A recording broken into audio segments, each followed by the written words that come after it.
नमस्कार, NTV news मराठीच्या Maharashtra 36 news bulletin मध्ये आपलं स्वागत। आणि आता जाणून घेऊयात महाराष्ट्रातील घडामोडींचा वेगवान आढावा। कोरोना संसर्गावरील रेमडेसिवीर औषधांची खरेदी किंमत कमी असूनही छापील किमतीनुसार रुग्णांकडून पैसे घेऊन रुग्णालय मोठ्या प्रमाणात नफेखोरी करत आहेत। त्यांच्या या नफेखोरीला आळा घालण्यासाठी विक्री किमतीवर जास्तीत जास्त 30% आकारून छापील किंमत निश्चित करण्याचे आदेश देण्याबाबतचा प्रस्ताव राज्य सरकारकडे मांडण्यात आला, तर उत्पादकांनी देखील याला सकारात्मकता दर्शवली असून लवकरच रेमडेसिवीरची किंमत कमी होण्याची शक्यता आहे।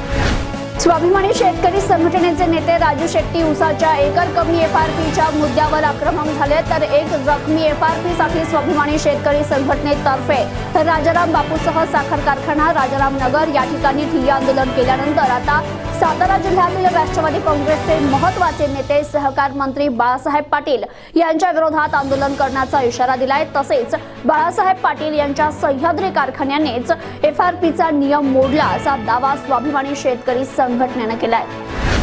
चंद्रपूरच्या शासकीय वैद्यकीय रुग्णालयामध्ये भाजप नेते सुधीर मुनगंटीवार यांनी कोरोना लसीचा पहिला डोस घेतला, तर मुनगंटीवारांसह त्यांच्या पत्नीने देखील कोरोनाची लस टोचून घेतली आहे। तर यावेळी राज्यातील कोरोना लसीकरण मोहीम आता वेगवान झाली आहे, त्यामुळे या लसीविषयक गैरसमज काढून टाका असं आवाहन करत लस घेण्याचं आवाहन सुधीर मुनगंटीवार यांनी केलं। ठाणे शहरात कोरोना रुग्णांच्या संख्येत वाढ होत असली तरी या साथीचा प्रादुर्भाव अद्यापही अल्प उत्पन्न तसेच मध्यम वर्गीय वस्त्यांमध्ये फारसा दिसून आलेला नाहीये। तरी हा विषाणू दाटीवाटीच्या वस्त्यांमध्ये पसरू नये यासाठी अधिक जबाबदारीने वागण्याची गरज आहे। नागरिकांनी काळजी घ्यावी आणि अशी वेळ ओढवू येऊ नये, अन्यथा कठोर निर्बंध लावण्याचा इशारा ठाणे महापालिकेचे आयुक्त विपिन शर्मा यांनी दिलाय। धुळे जिल्ह्यात धुळे शहर आणि तालुक्यासह आता ग्रामीण भागातही कोरोना रुग्णांची संख्या वाढतीये। यामुळे जिल्ह्यात 14 मार्चच्या सायंकाळी 6 पासून ते 17 मार्चच्या पहाटे 6 वाजेपर्यंत 4 दिवसांचा जनता कर्फ्यू जाहीर करण्यात आला, तर या काळात अत्यावश्यक सेवा वगळत सर्व व्यवहार बंद ठेवण्यात येत आहेत। राज्याचे गृहनिर्माण मंत्री जितेंद्र आव्हाड यांनी SRA मधील घराबाबत महत्त्वाची माहिती दिली आहे। SRA प्रकल्पातील झोपडी पाडल्यापासून 5 वर्षांनी घर विकता येणार असल्याचं त्यांनी सांगितलंय। तसेच सध्या इमारत बांधल्यानंतर 5 वर्षांपर्यंत घर विकता येत नाही। अनेक प्रकल्प पूर्ण व्हायला 5 ते 10 वर्षांचा कालावधी लागतो, म्हणून झोपडी पाडल्यापासून 5 वर्षांनी SRA तील घर विकण्याचा निर्णय लवकरच होणार असल्याची माहिती आव्हाड यांनी दिली। नागपूरमध्ये लॉकडाऊन लावण्यापूर्वी परिस्थिती जाणून घ्यायला पाहिजे होती, त्यानंतर निर्णय घ्यायला हवा होता। मी या शहराचा महापौर आहे। शहराविषयी निर्णय घेताना महापौरला विश्वासात घेणं आवश्यक असतं, मात्र ते केलं गेलं नाही। निर्णय का घेतला हे मी म्हणत नाही, मात्र संवाद झाला असता तर आणखी काही पर्याय पुढे आले असते। शासनानं लॉकडाऊनचा निर्णय घेतला असेल तर त्यांना सहकार्य करू, मात्र ज्या पद्धतीनं निर्णय घेतला त्याचा मी निषेध करतो असं म्हणत महापौर दया शंकर तिवारी यांनी नाराजी व्यक्त केली आहे। जळगावमध्ये कोरोनाचा वाढता प्रादुर्भाव रोखण्यासाठी जिल्हा प्रशासनानं 12 ते 14 मार्च दरम्यान जनता कर्फ्यू जाहीर केलाय, तर 15 मार्च रोजी सकाळी 8 वाजेपर्यंत हा जनता कर्फ्यू लागू असणार आहे। अत्यावश्यक सेवेव्यतिरिक्त कोणत्याही प्रकारच्या बाबींना प्रशासनाकडून सूट नसून कडक निर्बंध आहेत। तसेच नागरिकांकडून देखील या जनता कर्फ्यूला उत्स्फूर्त असा प्रतिसाद मिळतोय। यंदाचा अर्थसंकल्प फसवा असून हा पुणे केंद्रित अर्थसंकल्प आहे। राज्याचा अर्थसंकल्प बोगस असून जनतेच्या डोळ्यात धूळ फेकणारा आहे। पुण्याच्या रस्त्यांच्या कामासाठी अन्य कामांसाठी 5 वर्ष तरतूद करण्याची ओळ टाकली आहे। हे सरकार राजकोषीय तूट कशी भरून काढणार? 66,000ची ही राजकोषीय तूट बोगस आहे।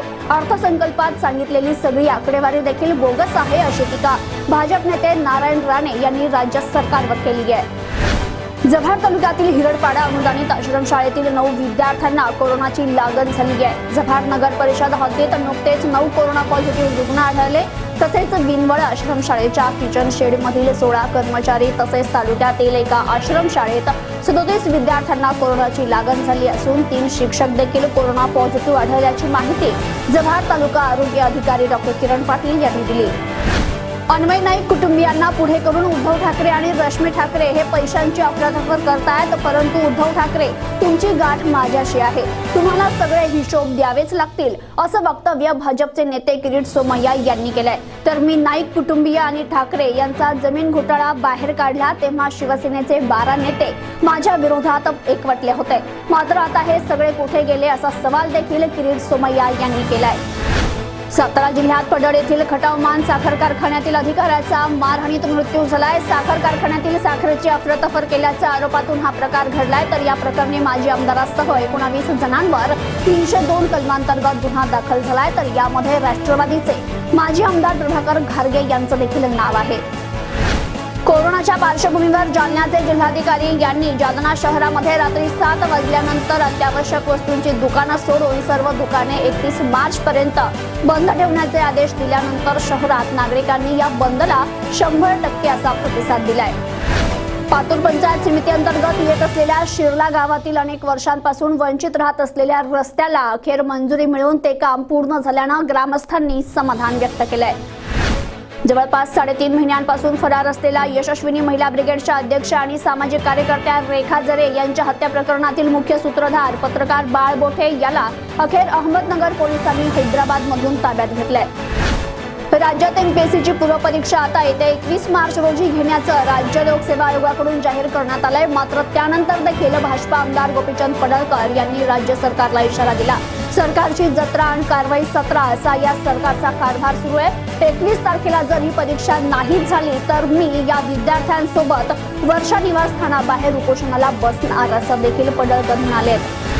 गोंदिया जिल्ह्यातील सडक अर्जुनी तालुक्याअंतर्गत येत असलेल्या ग्रामपंचायत वडेगावची सुंदर ग्रामपंचायत म्हणून तालुक्यातून निवड झाली असून या ग्रामपंचायतना तब्बल 10 लाख रुपयांचं प्रथम बक्षीस प्राप्त केले. तर याबद्दल स्थानिक सरपंच आणि सचिव यांनी सर्वांचे आभार मानलेत. कोरोनाची वाढती संख्या लक्षात घेऊन कोणत्याही प्रकारची गर्दी न करता शासनाच्या नियमानुसार चामोर्शी तालुक्यातील अनखोडा येथील एका शेतकऱ्यानं आपल्या मुलाचा बळीराजा समर्पित विवाह सोहळा अगदी साधेपणानं पार पाडलाय. तर बळीराजा समर्पण निधी देऊन समाजात एक आदर्श निर्माण केल्यानं परिसरात कौतुक केले जात आहे. राज्यात प्रचलित उंट बिडी कंपनीच्या नावाची नक्कल करून बनावट बिडीची विक्री करणाऱ्या मलकापुरातील एका व्यापाऱ्यावर गुन्हा दाखल करून त्याला अटक करण्यात आली आहे. धारूर तालुक्यात अपघाताची मालिका सुरूच असून आरणवाडी जवळील घाटात कार आणि दुचाकीचा भीषण अपघात झालाय आणि यामध्ये 1 जण ठार झालाय तर 1 जण जखमी झाल्याची घटना घडली आहे. तर राष्ट्रीय महामार्ग 548C वर वाढती वाहतूक आणि घाटातील अवघड वळणं अपघाताचं कारण ठरत आहे. येथील घाट रुंदीकरणाचा प्रश्न अद्याप न सुटल्यानं या घाटात तासनतास वाहतूक खोळंबत असल्याचं पाहायला मिळत आहे.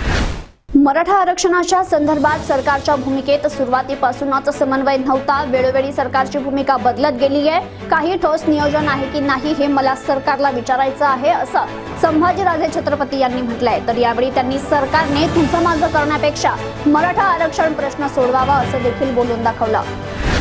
बार्शी टाकळी तालुक्यातील येवता कुंभारी रोड आणि विझोरा कातखेड गोरवाड रोडची अत्यंत दयनीय अवस्था झाली असून या भागातील नागरिकांना आणि प्रवाशांना मोठा त्रास सहन करावा लागतोय. त्यामुळे या रस्ता दुरुस्त करावा अशी मागणी पंचायत समिती सदस्य दादाराव पवार यांनी केली. तुळजापूर तालुक्यातील प्राथमिक आरोग्य केंद्र सावरगाव या ठिकाणी 103 व्यक्तींना कोरोना प्रतिबंधक लस देण्यात आली आहे. तसेच आरोग्य केंद्राच्या हद्दीतील वयोगट 45 पासून पुढील वय असणारी आणि मधुमेह रक्तदाब असणाऱ्या कर्मचाऱ्यांना ही लस देण्यात आली आहे. शेतकऱ्यांची तब्बल 17,49 लाख रुपयांची देणी थकल्यामुळे शिवसेना नेते आणि फलोत्पादन मंत्री संदीपान भुमरे यांच्या मालकीच्या औरंगाबाद येथील शरद सहकारी साखर कारखान्यावर जप्ती आणण्याचे आदेश साखर आयुक्तांनी औरंगाबादच्या जिल्हाधिकाऱ्यांना दिले. अहमदनगरचे जिल्हाधिकारी राजेंद्र भोसले आणि पोलीस अधीक्षक मनोज पाटील यांनी रस्त्यावर उतरून मास्क न वापरणाऱ्या नागरिकांवर दंडात्मक कारवाई केली असून यात सरकारी कर्मचाऱ्यांचा देखील समावेश आहे. 15 दिवसात 16,000 लोकांवर कारवाई करण्यात आली आहे. तर 28 लाख दंड आकारण्यात आल्याचं पोलीस अधीक्षक पाटील यांनी म्हटलंय. तसेच लग्न समारंभामध्ये 50 पेक्षा जास्त लोकांनी गर्दी करू नये, अन्यथा मंगल कार्यालयामध्ये गर्दी आढळल्यास मंगल कार्यालय बंद केले जातील असा इशारा देखील जिल्हाधिकाऱ्यांनी दिलाय. बेळगावात कानडींकडून मराठी माणसांवर खुनी हल्ले सुरू असून त्या परिस्थितीला केंद्र सरकारच जबाबदार आहे असं सांगतानाच पश्चिम बंगालमधील हल्ल्याबाबत चिंता व्यक्त करणारे पंतप्रधान नरेंद्र मोदी आणि केंद्रीय गृहमंत्री अमित शहा बेळगावमध्ये सुरू असलेल्या खुनी हल्ल्यावर गप्प का असा सवाल शिवसेना नेते संजय राऊत यांनी केलाय। कोरोना व्हायरसवर मात करण्यासाठी राज्यात लसीकरण मोहीम सुरू आहे। त्याचाच एक भाग म्हणून हवेली तालुक्यातील कुंजीरवाडी या ठिकाणी केंद्र सरकारच्या वतीनं मोफत देण्यात येणाऱ्या कोरोना लसीकरणाची सुरुवात प्राथमिक आरोग्य केंद्रात झाली आहे। तर याचं उद्घाटन पंचायत समितीच्या सदस्या कावेरी कुंजीर यांनी केलंय। नाशिक जिल्हाधिकारी सूरज मांढरे यांनी नाशिककरांना लास्ट वॉर्निंग दिली आहे। जर नाशिककरांनी नियम पाळले नाही तर लॉकडाऊन अटळ आहे, त्यामुळे निर्बंध पाळण्याचे आवाहन जिल्हाधिकाऱ्यांनी केलंय। नाशिकमध्ये कोरोना रुग्णांच्या संख्येत दिवसेंदिवस वाढ होतीये आणि याच पार्श्वभूमीवर नाशिक शहर आणि जिल्ह्यात कठोर निर्बंध लावण्यात आले। नाशिक शहरातील सर्व शाळा आता 31 मार्च पर्यंत बंद ठेवण्यात आल्यात।